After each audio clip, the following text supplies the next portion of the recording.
Christopher.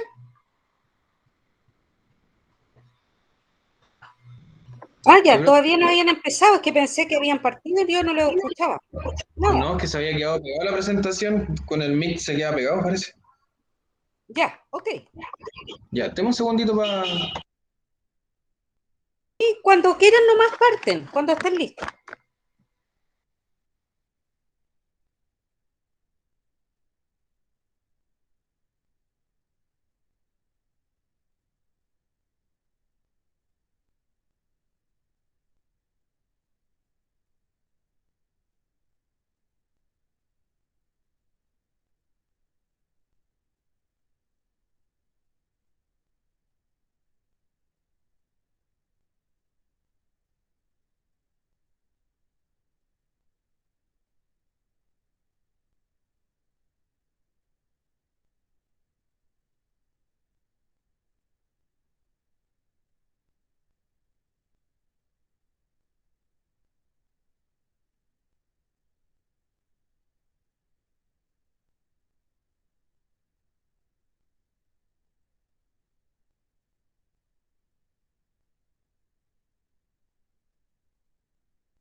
Profe, ¿se la puedo presentar así, sin la parte de presentación de diapositiva? Porque si la aprieto pantalla completa para empezar la presentación no me deja activar el micrófono.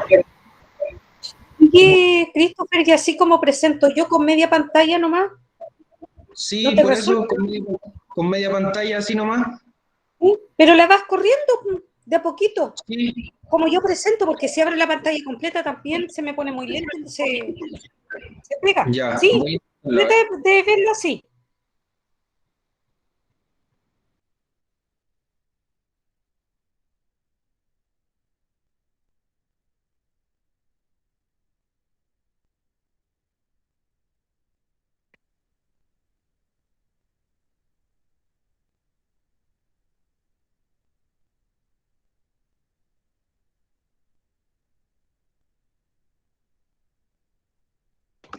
Ya, sí, profe, ¿sirve? Sí, así sí. Ahí sí, porque si no, no puedo activar y desactivar el micrófono. Exacto. Ya, profe, Partan vamos a cuando empezar. quieran.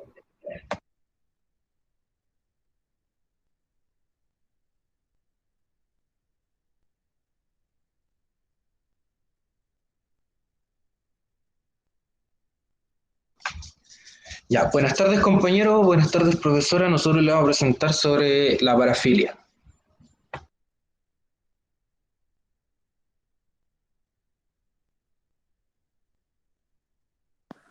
Ya, como introducción, es importante determinar que las parafilias se caracterizan por impulsos sexuales o intensos recurrentes. Estos pueden ser a modo de fantasía o comportamientos que van a implicar objetos, actividades o situaciones que son poco habituales en lo que se entiende como normalidad para la gente o para la sociedad como tal. A pesar de contemplar un placer para el sujeto que lo presenta de manera contradictoria, sostener un displacer o un placer reconocido como un malestar enfocado es como actividad para indicar las acciones diarias del sujeto, ya sea como aspecto laboral o como el social.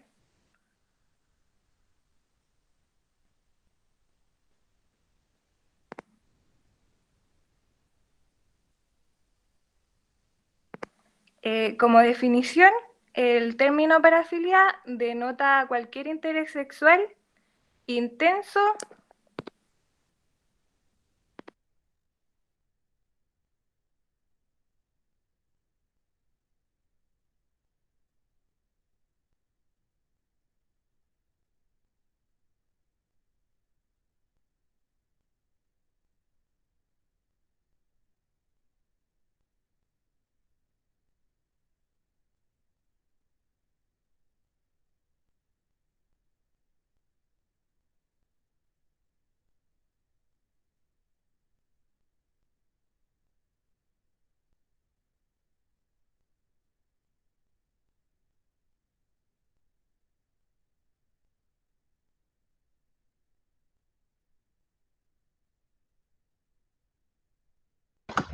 Ahí, profe, volvió que se le había salido el internet.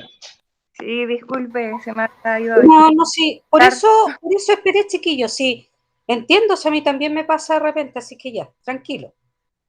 Ya, entonces, como definición, vuelvo a explicar, el término parafilia denota cualquier interés sexual intenso, persistente, distinto del interés sexual por las estimulaciones genitales.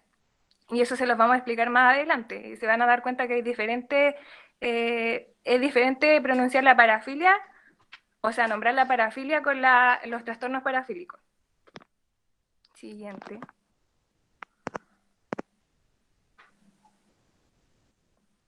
En los antecedentes históricos, durante años se catalogó a estas conductas como perversiones o desviaciones sexuales.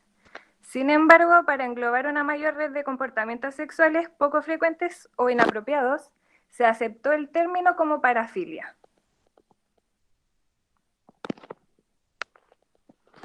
En la división de parafilia encontramos en las cuales están las actividades eróticas de la persona, que en esta se destaca el interés intenso y persistente por los azotes, latigazos, corte o atadura hacia otras personas. Y en los objetivos eróticos de las personas está el interés sexual, preferentemente intenso hacia niños, cadáveres, animales o objetos inanimados.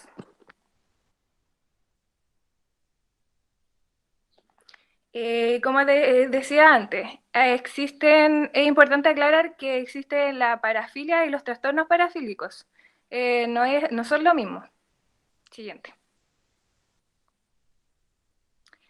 En el Manual Diagnóstico Estadístico de los Trastornos Mentales dice que un trastorno parafílico es una parafilia que causa malestar o deterioro en el individuo, o una parafilia cuya persona o riesgo son daños a terceros.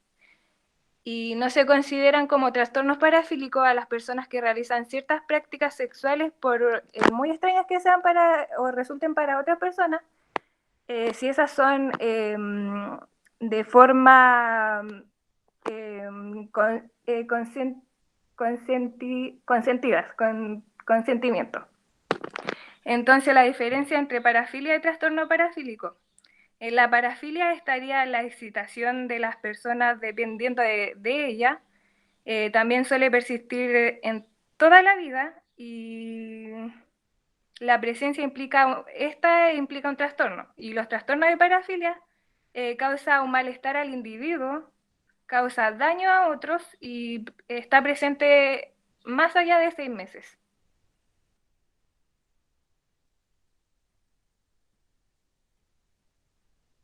Bueno, dentro de los criterios para el diagnóstico, esto quiere decir que los criterios para diagnosticar a una persona con un trastorno parafílico deben de presentar los siguientes puntos, que pueden ser, por ejemplo, cuando esta forma de sexo es exclusiva. Esto quiere decir que no se puede experimentar placer sin recurrir a ella. Otro es cuando esta forma de sexo perjudica de forma psicológica, física y social a la persona que está involucrada. Y la tercera, cuando esta forma de sexo tiene al menos 6 meses.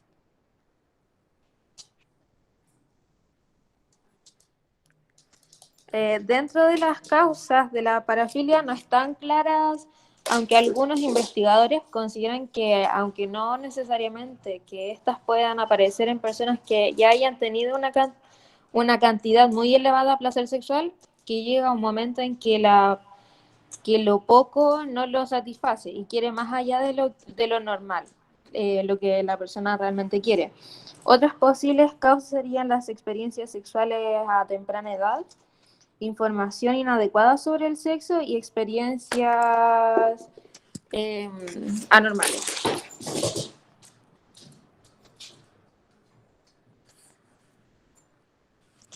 Dentro de los signos y síntomas se encuentra la exposición de genitales en público a extraños, las fantasías sexuales que giran en torno al roce con una persona sin consentimiento, fantasías sexuales sobre dar o recibir dolor para la gratificación sexual, que pueden ser los golpes,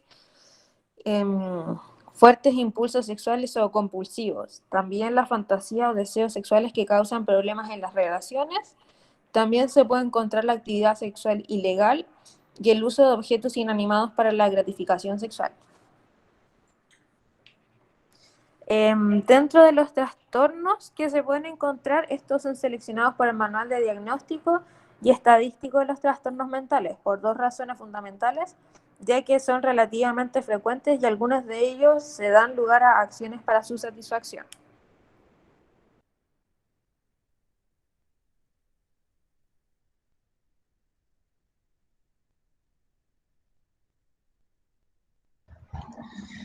Bueno, acá tenemos el trastorno de voyeurismo, ¿ya? El cual se define como la excitación sexual proveniente de la observación de otras personas mientras se están desnudando o incluso manteniendo relaciones íntimas sin que sepan sin que sepan que las demás personas lo están mirando.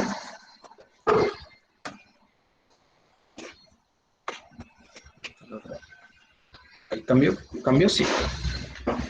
Tenemos el trastorno de exhibicionismo, el cual en contraposición del anterior, en este caso la excitación no proviene al ver otras personas desnudas, sino que los otros lo vean a sí mismos, ya sea sus zonas íntimas o claramente a la persona totalmente desnuda, sin el consentimiento, es decir, de manera súbita.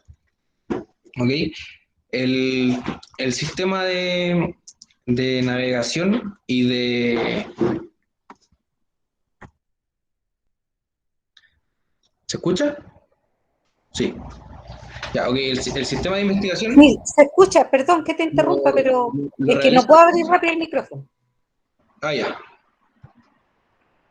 Ya, este lo realiza además de una distinción entre tipos de exhibicionismo, el cual en su función, si la persona en cuestión se excita mostrando sus genitales a otras personas adultas, ya sea a niños o bien a todo tipo de personas, sin importar su edad o madurez sexual, se puede tratar de un trastorno de exhibicionismo.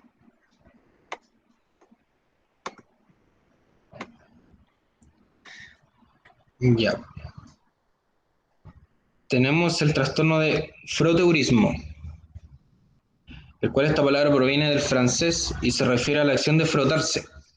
Entonces, el cual es precisamente el frotarse contra otros, ya sea la zona genital o propia, de manera imprevista para ellos y sin su consentimiento.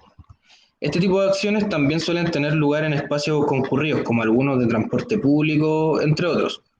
Y además también esta es una forma de parafilia, la cual puede causar una combinación con otras, lo que quiere decir que a la persona que le excita el frotteurismo también le puede excitarle otros de los tipos de parafilia que estamos describiendo aquí también.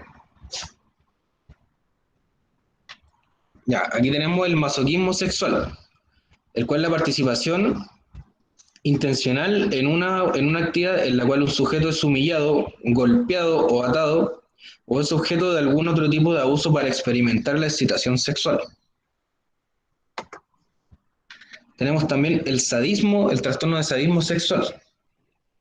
El sadismo sexual consiste en fingir un sufrimiento físico o psicológico en otra persona para estimular la excitación sexual y el orgasmo.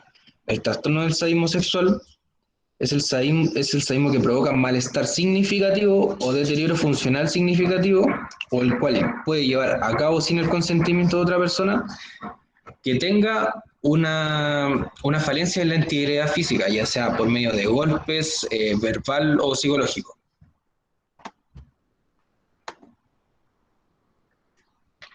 El trastorno de pedofilia. Este es un trastorno psiquiátrico en el que el afectado tiene excitación sexual o placer sexual a través de la actividad de fantasías sexuales con niños o jóvenes. Con frecuencia esto varía entre un rango de edad de entre los 8 y 12 años, los cuales pueden dirigirse en alguno de los sexos contrarios del pedófilo o del de sí mismo, ya sea heterosexual o homosexual. Las personas que encajan en dicho cuadro suelen tener una preferencia muy clara en cuanto al tipo de víctima que despierte su excitación sexual, además de algunos estudios que indican precisamente que las víctimas de abuso sexual en la infancia pueden tener una mayor probabilidad de ejercer abusos hacia otras personas en un futuro.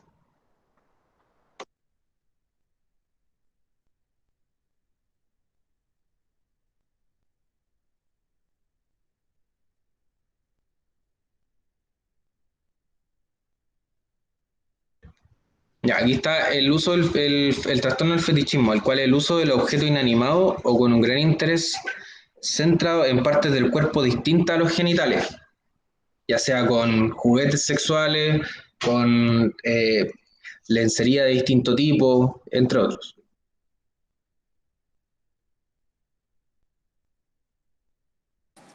Bueno, lo que es el tratamiento para la parafilia se puede encontrar que debe ser a través de una psicoterapia, la psiquiatría, la criminología y otras disciplinas con la finalidad del que el paciente abandone esta parafilia que hace daño a terceras personas, las cuales son la paidafilia y exhibicionismo. Los medicamentos son los antipsicóticos, antidepresivos y antiadrenérgicos, que han dado los buenos resultados en algunos pacientes. Y la parafilia, que no hace daño a terceras personas, es en donde ambas partes de la pareja disfrutan mutuamente estos tipos de actos.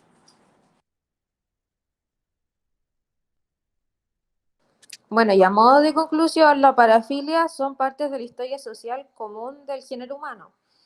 Estas pueden ser juegos sexuales que en común acuerdo amplían los campos del clímax sexual.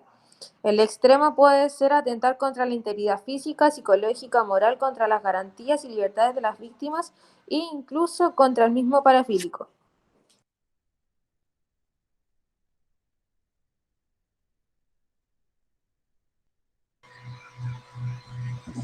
Y eso sería, profesora. Chiquillos, consulta.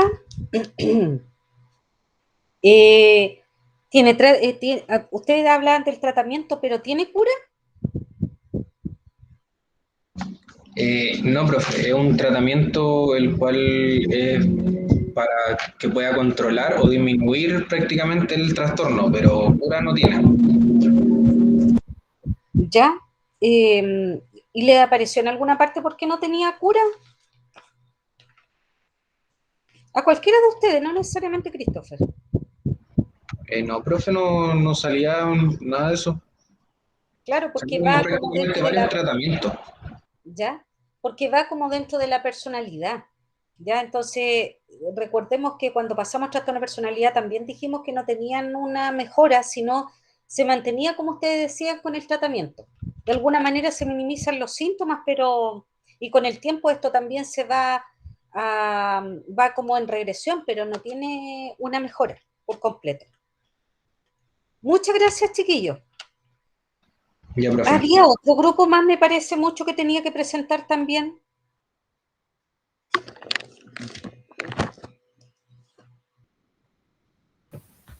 Sí, profe, nosotros. Ya, Rodrigo, ¿con quién estás tú? No, soy Ricardo, es que Ah, perdón. entré sin querer de la cuenta de mi hermano. Ah, ya, Sí, pero soy Ricardo Sandoval. ya. Ricardo Sandoval, ¿quién más trabajó contigo? Con Ivania, Ya. ¿Y nadie más? solo los dos. Ya. ¿Y cuál es el tema? Eh, Trastornos Ya, en los niños y adolescentes. ya. Entonces, empiecen a tratar de presentar, chiquillos, preparen su presentación. Cuando estén listos, comiencen. Sí, profe, voy a tratar de presentar.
Profesora, ¿se ve algo?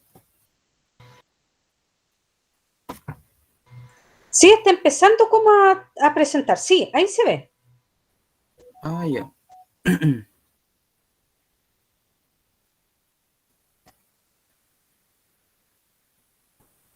Ya, profesora. Buenas tardes, compañeros, profesora. En esta oportunidad, a Iván Espinosa y a mí, Ricardo Sandoval, nos ha correspondido exponer sobre trastornos en niños y adolescentes. Bien. Como introducción tenemos que las enfermedades mentales suelen ser difíciles de identificar para los padres.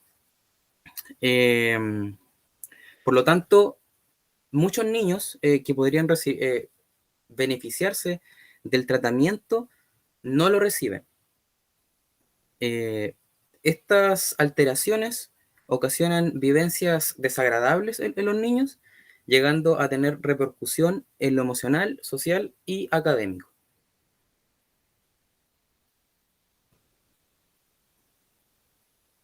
Bien, ¿qué es una enfermedad mental?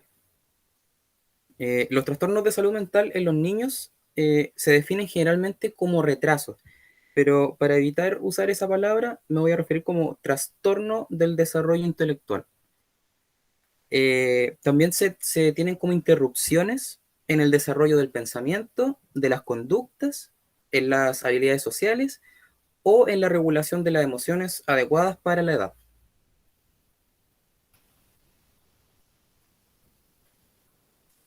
Los obstáculos para el tratamiento de los trastornos de la salud mental durante la infancia y adolescencia, tenemos primero los síntomas de un trastorno pueden diferir según la edad del niño. Además, es muy probable que no sepan cómo explicar cómo se sienten y el por qué se comportan de tal manera. Por otro lado, la preocupación por el estigma social asociado a las patologías de carácter mental, el uso de medicamentos y el costo de las dificultades logísticas de un tratamiento son un claro impedimento para que los padres busquen atención para un niño que se tiene la sospecha de que pueda tener una patología mental. Bien, entre los trastornos más comunes en los niños y adolescentes tenemos el trastorno de ansiedad, en el cual también se incluye el trastorno de ansiedad social, generalizada y el obsesivo compulsivo. Tenemos el trastorno por déficit de atención e hiperactividad, en el que los niños y adolescentes que padecen esta dificultad presentan problemas para concentrarse, tienen conductas impulsivas, hiperactividad o alguna combinación de estas. También está el TEA, o trastorno del espectro autista, en el que la gravedad de las características propias de esta condición van variando. A grandes rasgos, los problemas están relacionados con la comunicación. También tenemos los trastornos alimentarios, como lo son la anorexia, la bulimia y el trastorno alimentario compulsivo. Todo esto puede dar lugar a disfunciones emocionales, sociales y complicaciones físicas. Por otro lado, también la depresión y otros trastornos del estado de ánimo. La depresión hace referencia a un sentimiento persistente de tristeza y pérdida de interés que perturba la capacidad de los niños para desempeñarse en diferentes áreas. Tenemos también el trastorno bipolar, el cual son cambios del estado de ánimo que son extremos. Pueden estar muy contentos, pueden estar muy tristes, pueden estar muy depresivos, muy eufóricos, y todo esto va desencadenando también reacciones descuidadas o que pueden ser riesgosas en ellos. También el trastorno por estrés postraumático, donde también se habla de un sufrimiento emocional prolongado, existe ansiedad, recuerdos inquietantes, pesadillas y conductas perturbadoras. Todo esto en respuesta a violencia, maltrato, a lesiones o otros sucesos traumáticos. La esquizofrenia. La esquizofrenia es un trastorno tanto de las percepciones como de los pensamientos que hacen que una persona pierda el contacto con la realidad, lo que se conoce como psicosis. Esta se da con mayor frecuencia en los últimos años de la adolescencia hasta los 29 años de edad.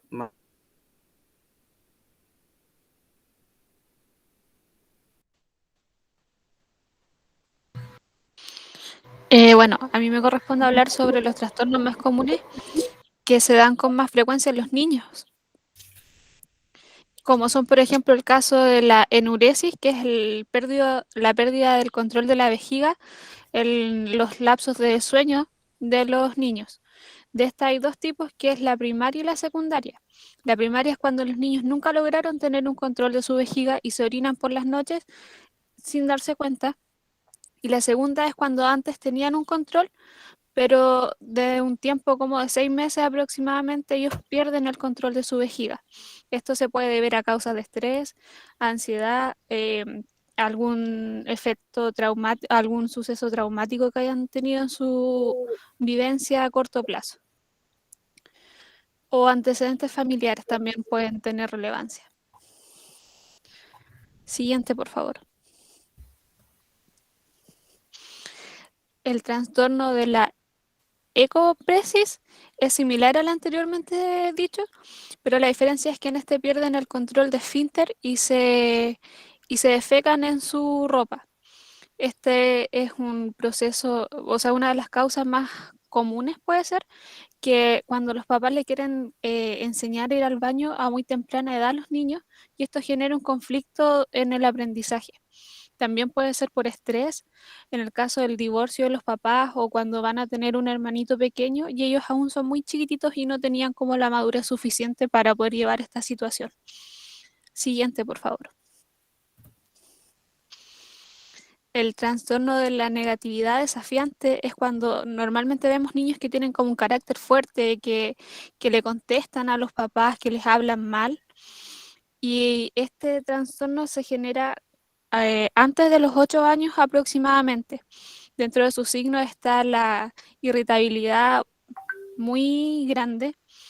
Tienen como signos de agresividad con constancia y siempre tratan de refutar lo que le está diciendo alguna otra persona. Uno de los tratamientos de esto es la terapia familiar. Siguiente, por favor. El mutismo selectivo, como lo dice su nombre, es como los niños no hablan con personas que no conocen. Generalmente se pueden desarrollar de una forma muy normal en un entorno familiar, pero al estar cerca de personas que ellos no conozcan no van a hablar, no van a decir ni una sola palabra. Este trastorno es normal en los niños menores de 5 años, sí tiene tratamiento y los niños después de esto pueden llevar una vida completamente normal. Como lo mencionaba, el tratamiento puede ser terapia familiar, aprender o enseñarles a ellos a que aprendan a sociabilizar con la gente de forma pasiva y que no vaya a generar a futuro una fobia social. Siguiente, por favor. El trastorno de adaptación o trastorno adaptativo es tal cual como lo dice su nombre, este se da en niños y adolescentes, que es cuando ellos sienten que no encajan en un entorno puntual. Esto se puede dar en situaciones de colegio, universidad, cuando ellos sienten como que casi como que el mundo los estuviera destruyendo con lo que están viviendo y ellos no pertenecen a eso. Esto también se puede deber al nacimiento de un hermanito, a algún duelo, a un cambio brusco de colegio o de jardín, o al fallecimiento de algún familiar cercano a ellos. Dentro de los síntomas está el estado de ánimo depresivo o ansiedad muy grande. Siguiente, por favor. Bueno, ¿cuáles son los signos que nosotros como futuros enfermeros deberíamos siempre considerar? Que es por ejemplo, las personas que evitan o faltan mucho al colegio en el caso de los niños pequeños, las dificultades para dormir, la tristeza permanente, el herirse a sí mismo, o puede ser con palabras o con hacerse heridas puntualmente, entre otros signos que salen ahí. Siguiente, por favor. ¿Cómo se diagnostica esto? Dentro de los parámetros a evaluar está siempre el examen físico, también tener así como un registro de algún antecedente familiar o observar lo que estaba en la diapositiva anterior. Perdón que no los haya podido leer todos, pero tengo una herida en un ojo y no puedo ver bien. Tener una entrevista con los papás también es un signo es algo que se debe hacer muy puntual, sobre todo en las situaciones de los niños pequeños, en los colegios y jardines, explicando la situación que está viviendo el niño si es que es concluyente con lo que ellos están viviendo también en casa. Siguiente, por favor. ¿Cómo se trata esto? Existen dos formas, que es la psicoterapia y los medicamentos. En el caso, por ejemplo, de las primeras patologías que salían, como la esquizofrenia, el espectro autista y esas cosas, suelen tener tratamientos con fármacos. En cambio, los tratamientos, por ejemplo, en la enuresis o cosas así, se suelen tratar con psicoterapias, donde los niños puedan expresar lo que ellos sienten y puedan liberar sus emociones. Siguiente, por favor.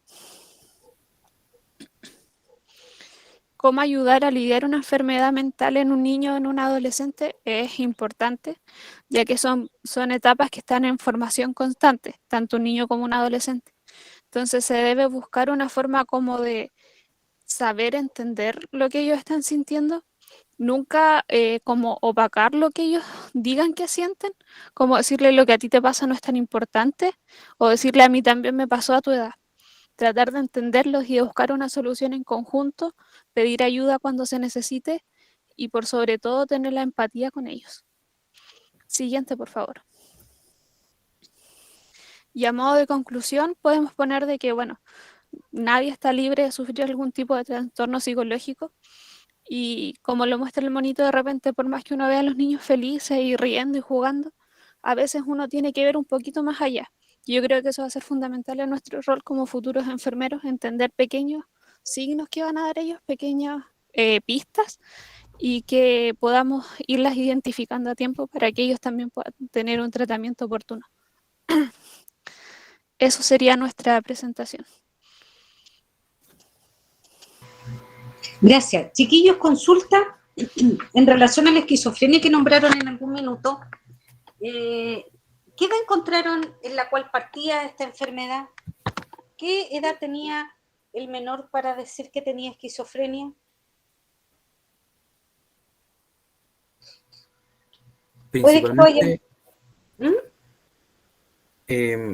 como al final de la adolescencia se estaría desarrollando, porque estas patologías son, o sea, la exposición es tanto de niños como de adolescentes, entonces en el caso puntual de esta enfermedad sería en esa recta como de la adolescencia. Hasta los 19 años. Hasta los 29. 19. No, o sea que comenzaba en la adolescencia o en la parte final de la adolescencia, hasta los 29 años se podía detectar esta patología. Ya, pero cuando nosotros hablamos de adolescencia, ¿hasta qué edad hablamos?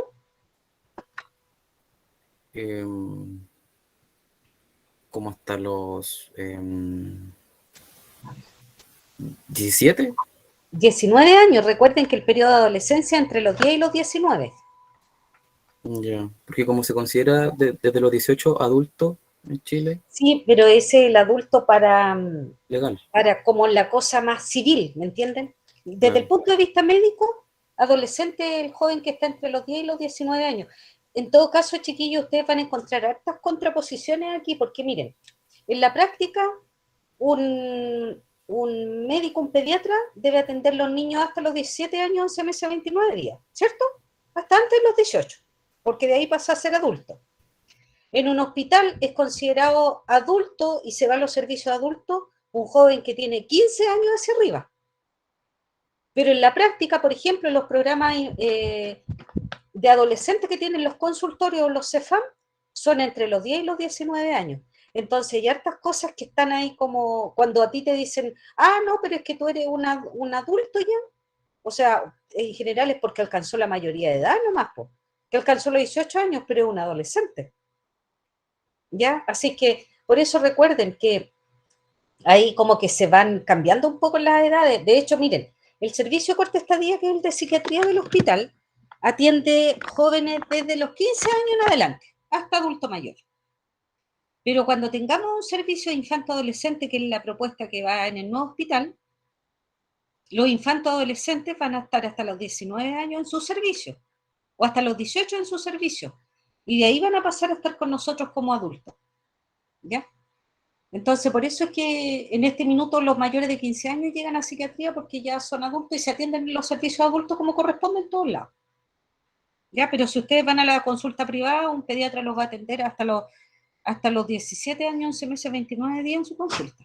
Así que, pero para que entiendan que va como variando un poco de acuerdo al lugar donde ustedes están. ¿Ya? En la práctica sí, chiquillos, adolescente es hasta los 19 años. Ya, no hay nadie más que... Ricardo, dime, ¿querías decir algo? No, le dije ya, profe, gracias. Ya, perdón que no te alcancé a escuchar. No, pero le aclaro porque a todos les sirve en todo caso. Chiquillos, nadie más tiene que presentar, ¿cierto? No parece. Vamos a ver algo que tiene que ver con la urgencia psiquiátrica y después vamos a ver lo de psicofármaco. Se los voy a subir a la plataforma y se los voy a enviar también. Pero lo de urgencia psiquiátrica, chiquillos, es algo de todo un poco de lo que hemos visto, ¿ya?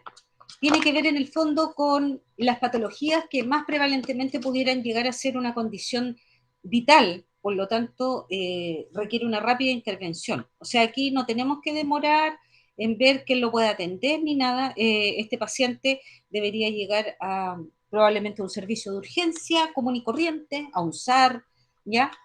Porque tiene una condición que efectivamente puede comprometer la vida de la persona. A ver si me abre.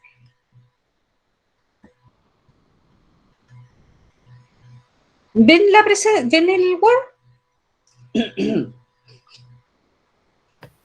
Sí, profe. Sí, profe. Ya. Bueno, como definición, aquí hay una situación de necesidad que requiere una intervención inmediata y eficaz. Es una situación de emergencia que no es diferible y en la mayoría de los casos es grave.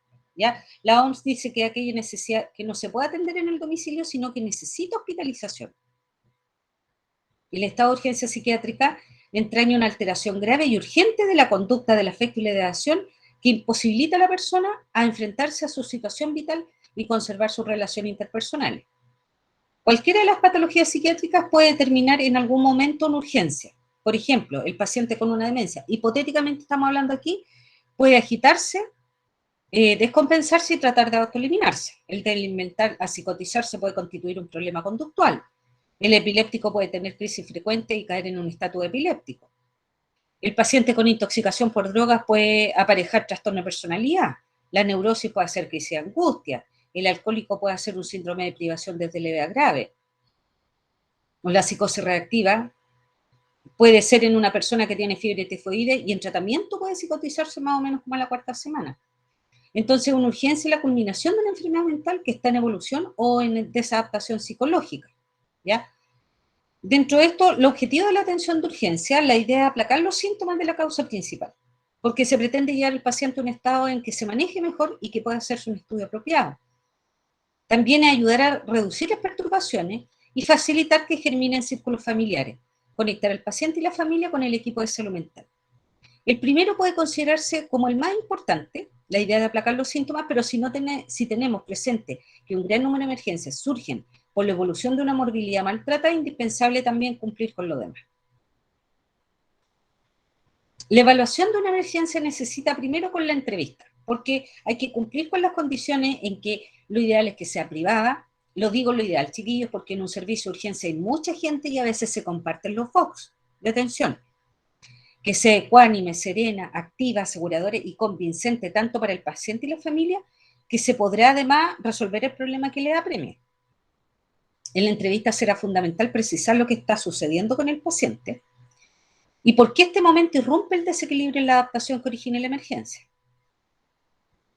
En el examen mental es imprescindible precisar algunos síntomas como el estado de conciencia, si está lúcido o confuso, la inteligencia, ¿ya? También el análisis del vivenciar, si hay o no una relación de sentido entre los antecedentes contenidos y la conducta del paciente. También apreciar el estado de ánimo, si hay angustia, depresión, euforia, si hay presencia de síntomas físicos como una conversión histérica o reacciones psicofisiológicas y somáticas, y si hay predisposición al tratamiento y grado de colaboración también de los familiares.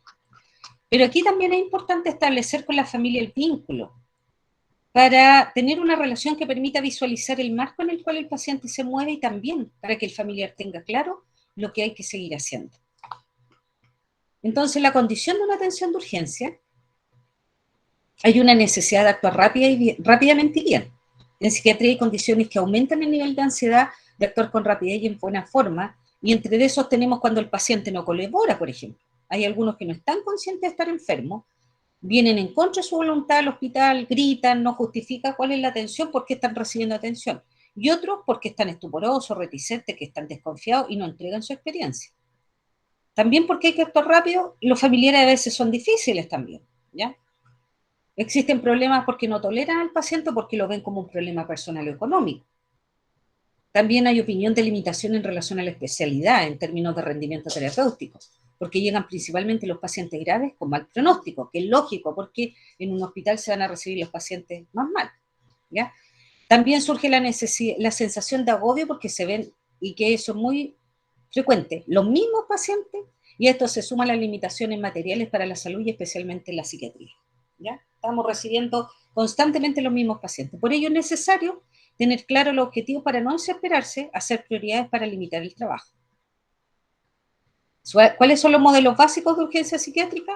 Bueno, vamos a atender las agitaciones psicomotoras desde leve, moderada e intensa, que la causa puede ser psicógena, endógena o orgánica. La orgánica pudiera ser por una epilepsia, un daño orgánico cerebral o demencia senil.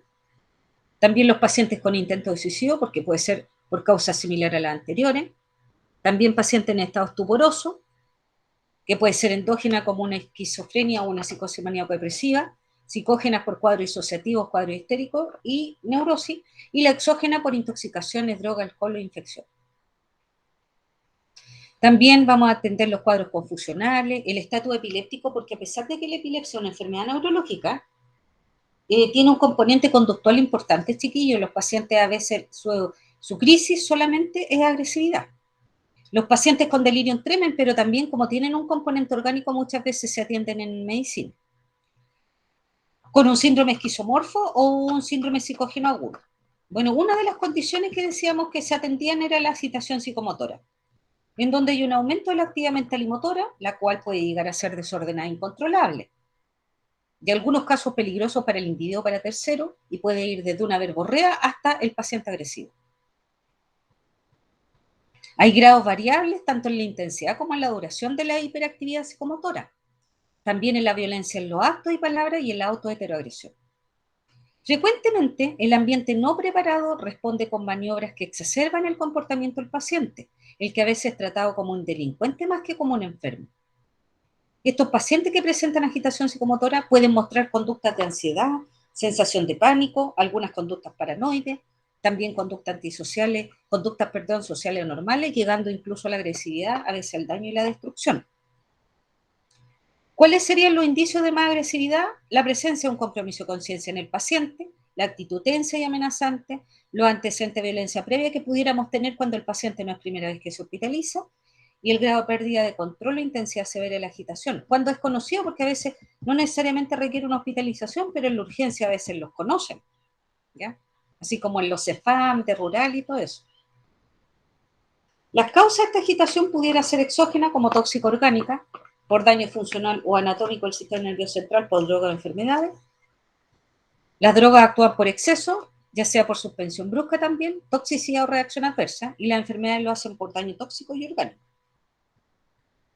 ¿Cuándo habría entonces indicación en el fondo de tratar algo? Cuando hay un cambio brusco en la personalidad, cuando hay ausencia de morbilidad psiquiátrica previa, una inadecuada adaptación en su ambiente familiar y social, una actitud egoistónica, que quiere decir que los síntomas que está sintiendo el paciente son molestos para él, cuando hay antecedentes de abuso y dependencia de alcohol y drogas, cuando hay antecedentes de TEC y enfermedad del sistema nervioso central o otro sistema, y aparición de compromiso de conciencia y presencia de síntomas de un cuadro orgánico crónico. ¿Cuáles son los tipos? La agitación pudiera ser por droga, por alcohol, por ejemplo, como psicosis alcohólica, ya sea delirium tremens o alucinosis, no aluminosis, por droga estimulante moderna y algunos medicamentos como la atropina, barbitúricos, corticoides, fenitoína, antidepresivos tricíclicos y sulfirán podrían producirlo. También puede haber una agitación por enfermedades como la epilepsia, el hematoma subdural, la psicosis puerperal, enfermedades tóxico-infecciosas como meningitis, fiebre tifoidea o hepatitis, enfermedades vasculocerebrales como trombosis, encefalopatía hipertensiva, insuficiencia vascular, hemorragia subaracnoidea.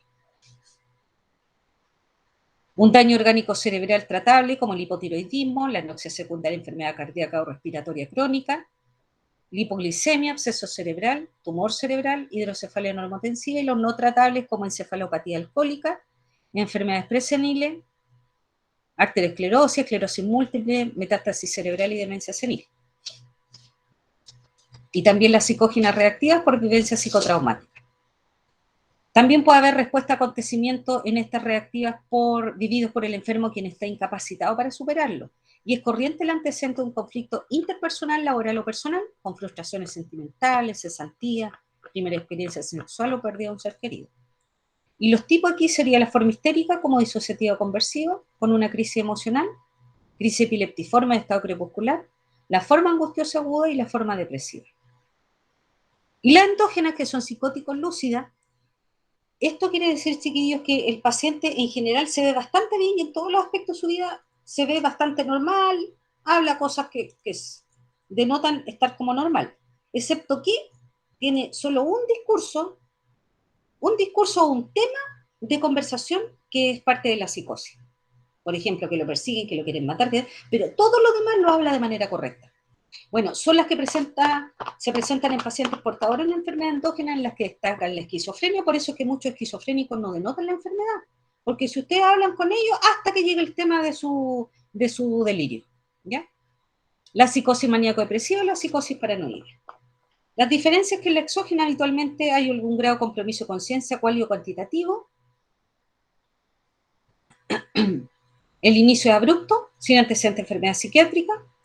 En la psicógena hay presencia de una situación vivencial psicotraumática en una personalidad premórbida susceptible, y en la endógena hay antecedentes previos de un cuadro de inicio progresivo. No presentan compromiso de conciencia, habitualmente ya tienen diagnóstico hecho previamente, y es frecuente que hayan otros familiares con una patología similar.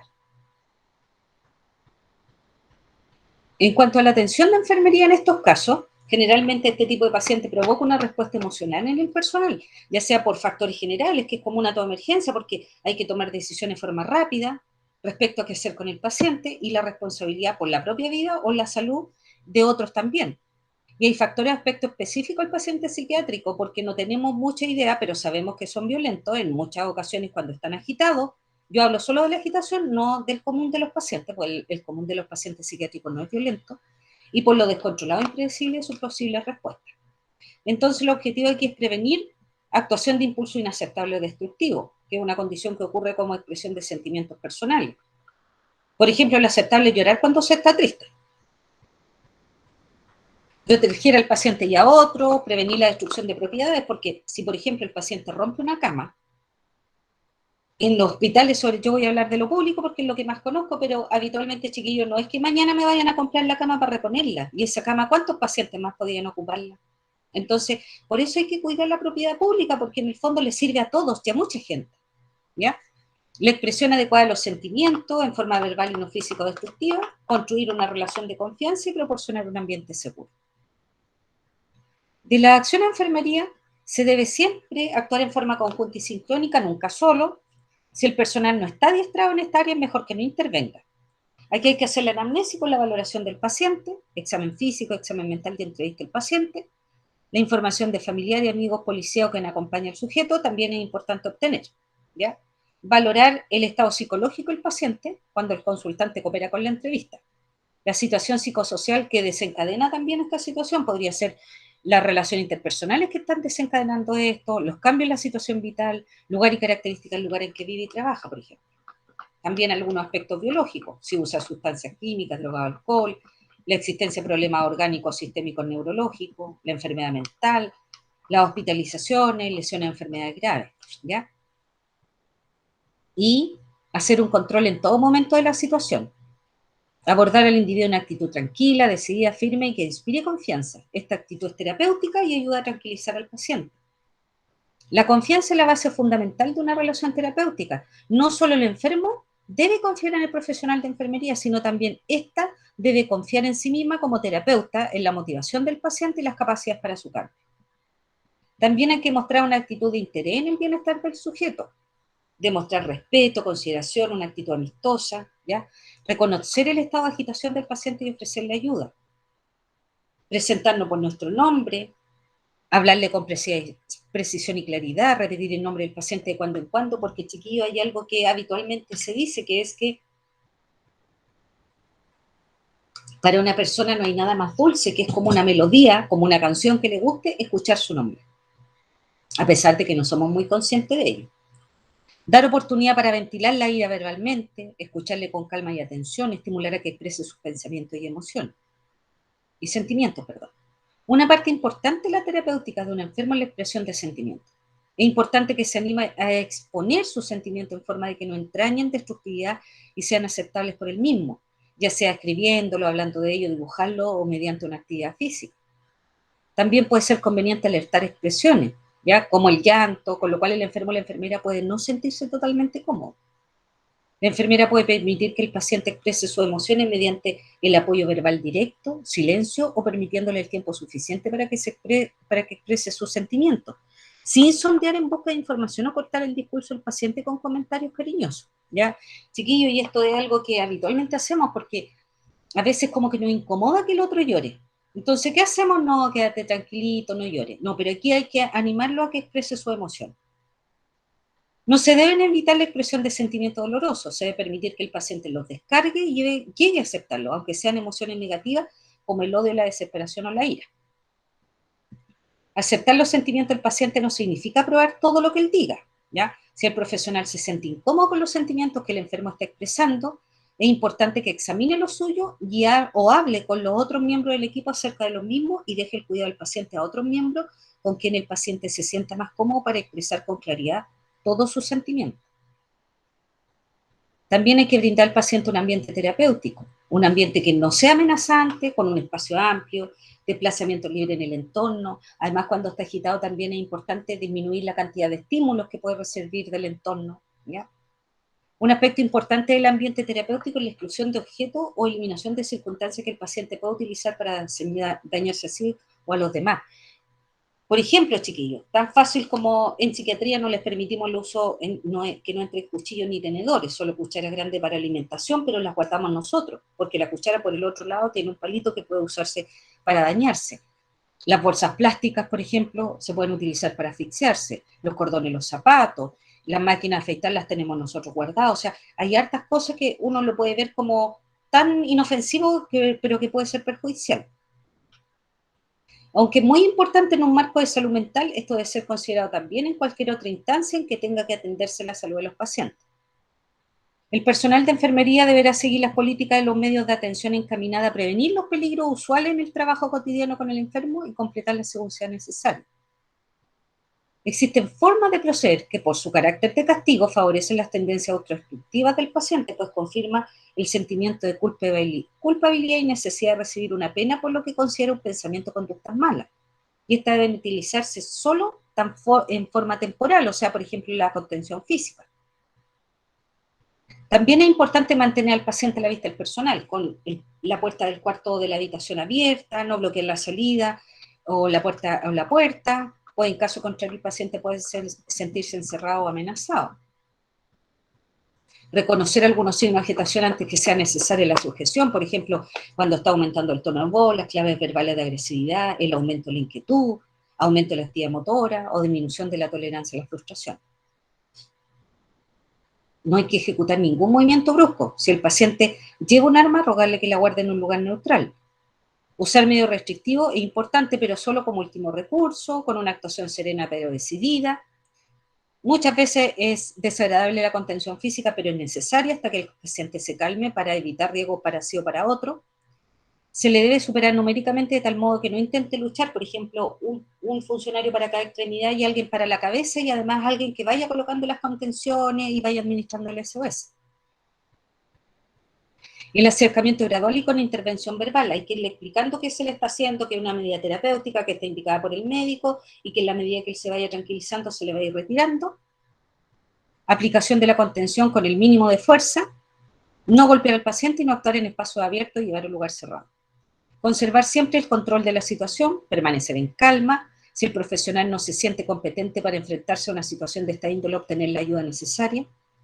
Debe ser tratado de tal modo que se percate que está en un lugar seguro donde no se le permitirá que pierda el control de sus actos, aunque esto signifique la medida de contención física.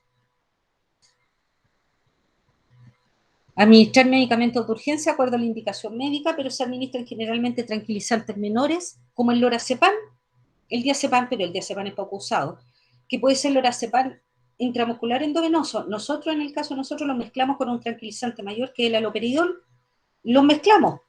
Cargamos una y una ampolla en una jeringa, se inyectan intramuscular endovenoso de acuerdo a la indicación médica. Los dos juntos, ¿ya? Pero también hay otros tranquilizantes mayores como la clorpromacina y otros atípicos como el cisordino lacutar, que puede durar hasta 72 horas la administración, o el Citrexa hasta 24 horas.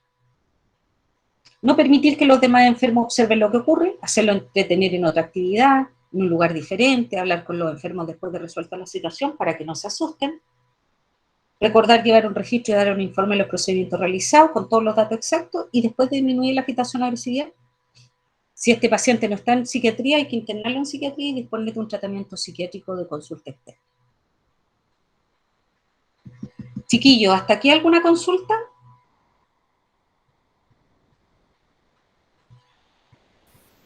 No, profe. Ya. Déjenme tomar agüita y sigo.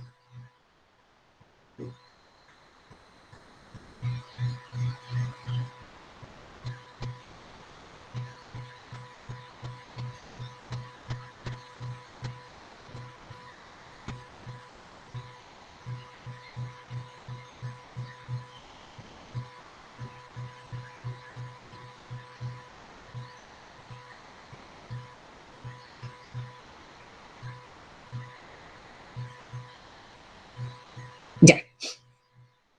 El suicidio o intento de suicidio, que es la otra condición de urgencia, que es frecuente, es una destrucción deliberada y consciente de sí mismo, ¿ya?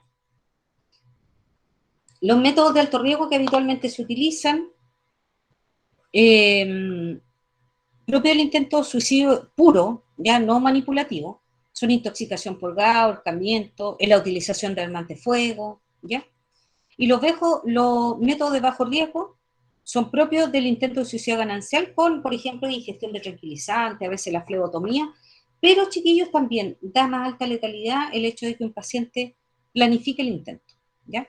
Se puede dar en la mayor parte de las patologías psiquiátricas, pero no es exclusivo de ello, ya que también se dan personas que no tenían antecedentes psiquiátricos previos. La conducta suicida está influida tanto por factores biológicos como por factores interpersonales y sociales, siendo un problema existencial en que el valor de la vida está cuestionado. Los estudios epidemiológicos y sociológicos demuestran que el suicidio se presenta con mayor frecuencia, el suicidio propiamente tal en hombres, pero el intentan más las mujeres. En mayor frecuencia en la edad avanzada. Antiguamente eran los más jóvenes y hoy en día, chiquillos, son los adultos mayores los que lideran la cantidad de suicidios, ¿ya?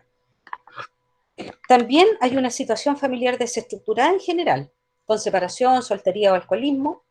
También en las personas con enfermedad mental se da con más frecuencia, las personas con enfermedad somática severa, personas con abuso de alcohol y droga, personas con un cambio de estructura social severo, por ejemplo, pérdida económica, afectiva o pérdida de trabajo, personas sin hijos o residencia en zonas urbanas con alta densidad poblacional. La depresión es el cuadro de mayor incidencia en los orígenes del suicidio, más o menos en un 85%. Los pacientes que han muerto por suicidio han tenido 4 o 5 intentos previos, ¿ya? Porque antes se pensaba, chiquillos, que quienes intentaban nunca iban a cometer el suicidio finalmente. Ya nunca lo iban a consumar, pero hoy se sabe que a pesar de que pueden ser intentos de suicidio de tipo manipulativo los previos, igual de todas maneras se puede suicidar la persona.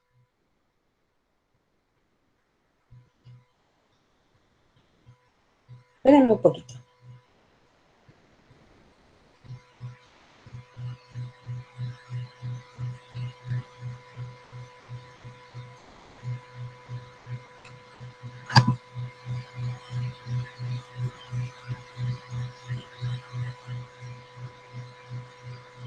Entonces, los cambios de comportamiento más frecuentemente observados es la tendencia al aislamiento, la pérdida del apetito, la pérdida del interés sexual, el insomnio, la tendencia a aprenderse de sus pertenencias más queridas, ¿ya? Y también la visita a los parientes. Todos estos signos se pueden considerar como despedida, ¿ya?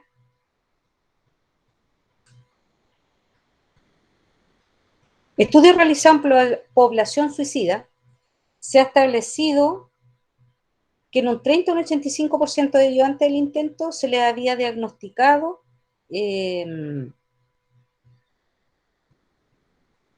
como personas con trastorno neurótico, psicótico o personalidad anormal.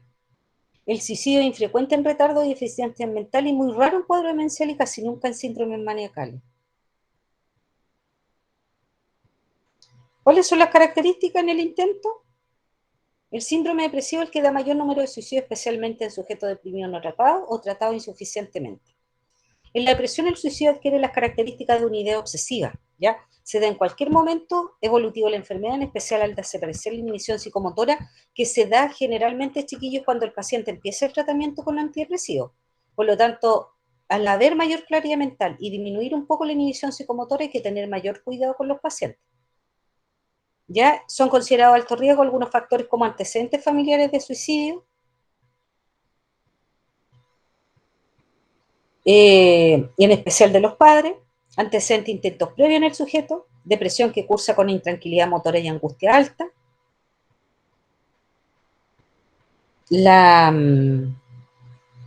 también la alteración en el juicio de realidad,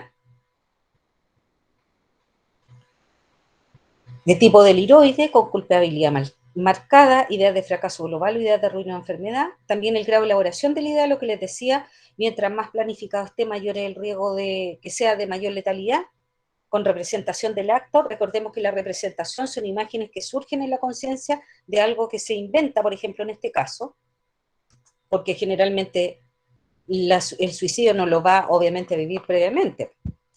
La elección del medio que usará, la elección del lugar, también sentimiento de personalización, sobre todo con incapacidad de sentir emociones,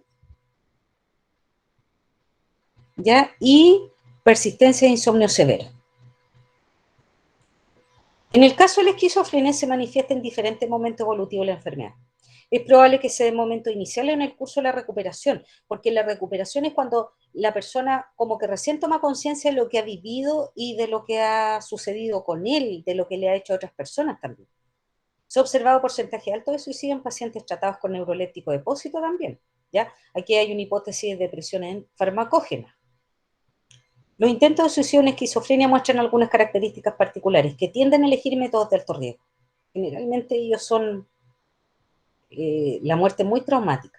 La ideación suicida no es comunicada, directa o indirectamente, por lo que aparecen como actos inesperados. Es una conducta que tiende a repetirse, por lo tanto el intento previo es un elemento predictivo fundamental. Y el intento previo no repercute mayormente en la conducta posterior, porque hay una rápida integración de este paciente en las actividades normales, ¿ya? En cuanto a la atención de enfermería, en el caso del tratamiento de la situación de urgencia, generalmente llegan graves, y aquí hay que hacer una anamnesis del paciente si está lúcido y de los familiares que pudieran aportar información. Examen físico y mental, entregar sostén respiratorio en caso necesario, monitoreo si es necesario, la vía venosa permeable también, lavado gástrico si es necesario, inducir el vómito y la cirugía de ser necesario. Dejar en la sala de tratamiento intensivo, la observación permanente de la conducta y del estado de ánimo del paciente, determinar el potencial suicida del paciente, porque puede repetir el intento. Hay que crear un ambiente protector, adoptando una actitud cálida que genere confianza. También mantener una comunicación con el paciente para que hable de sus sentimientos y pensamientos de la realidad. Permite ver si hay algo, alto riesgo de suicidio, ejemplo, no tengo nada que hacer en esta vida, y asegurarse que las ventanas, por ejemplo, estén cerradas y que los pacientes no pueden abrirlas. Que esto es importante, chiquillos, si le llega un paciente con intento de suicidio o ideación suicida a hospitalizar y llega en un piso sobre el segundo hacia arriba, no lo hospitalicen al lado de una ventana. Y traten de tener ventanas en que no se puedan abrir, ¿ya? Ponerle algún seguro o algo, porque de verdad es riesgoso. Tratar de retirar todo objeto que pueda servirle para propósitos suicidas. Buscar posibles armas y mantenerlas fuera del alcance del paciente. No usar recipientes de vidrio, por ejemplo, ¿ya? Asegurarse que los espejos, si son de vidrio, estén cuidadosamente fijos. Mantener objetos cortopunzantes fuera del alcance de los pacientes y permitir su uso solo bajo supervisión. Usar rasuradora eléctrica, no dejar medicamentos al alcance del paciente, mantener objetos o materiales nocivos fuera del alcance del paciente, ¿ya? Observar el sueño, ya que los pacientes depresivos con despertar precoz intentan el suicidio. Observar al paciente y llevar un registro de los patrones de conducta. Administrar medicamentos, especialmente ansiolíticos o antidepresivos. Si no son inyectables, observar que se los tome, observar los efectos colaterales, evitar la acumulación porque pueden intentar suicidio al acumularlo, ¿ya? Y estimular la participación en actividades con el fin que el paciente desvíe su atención de la idea suicida. Entregar pequeñas responsabilidades para reforzar también la autoestima. También hay que estimular los hábitos de higiene que están un poco de lado. Vigilar, por ejemplo, la función de eliminación, porque hay tendencia a la constipación. Estimular el hábito alimenticio y vigilar. Controlar el peso, y si está en el hospital general hay que referirlo a un servicio de psiquiatría. Como prevención, tener conocimiento de las personas que están en peligro, ¿ya? Investigar si la persona ha comunicado algún intento de suicidio con expresiones como estoy cansado de la vida, estaría mejor muerto, soy una carga para la familia, quiero poner mi asunto en orden, o sea, preocupado de la muerte o hablar del suicidio de otro. Hacer preguntas como, ¿siente usted que la vida vale la pena? ¿O ha deseado no seguir viviendo? ¿O ha pensado morir de alguna forma? Específica es importante de conocer. La evaluación global nos determinará el nivel de riesgo de suicida, ¿ya? Averiguar intentos de suicidio anterior en cuya situación el riesgo obviamente va a ser mayor. Si hay antecedente intento de suicidio en la familia, también hay mayor riesgo. Y si hubo pérdida del progenitor a temprana edad, también es una condición que pudiera ser más riesgosa. ¿Ya? Chiquillo, ¿alguna consulta? Les voy a mandar esta guía y les voy a mandar también el documento de psicofármacos que vamos a ver, ¿ya? Para que lo puedan tener a mano. Los dos son en Word. Roberto, Fernández. Roberto, ¿me levantaste la mano? Sí, dime. Ah, ya. ¿Quieres hablar conmigo después que termine la clase? Ya. Sí, entonces quédate un poquito. Chiquillo, ¿alguna consulta? Ninguna, profe. Ya. ¿Quedamos entonces hasta aquí? Sí, profesora. Ya. Muchas gracias. Sí, Roberto, profesora. cuídate. Que estén bien, chiquillos, cuídense. Igual, profe, chao. Chao, gracias. Yo, profe, que esté bien. Chao, cuídense.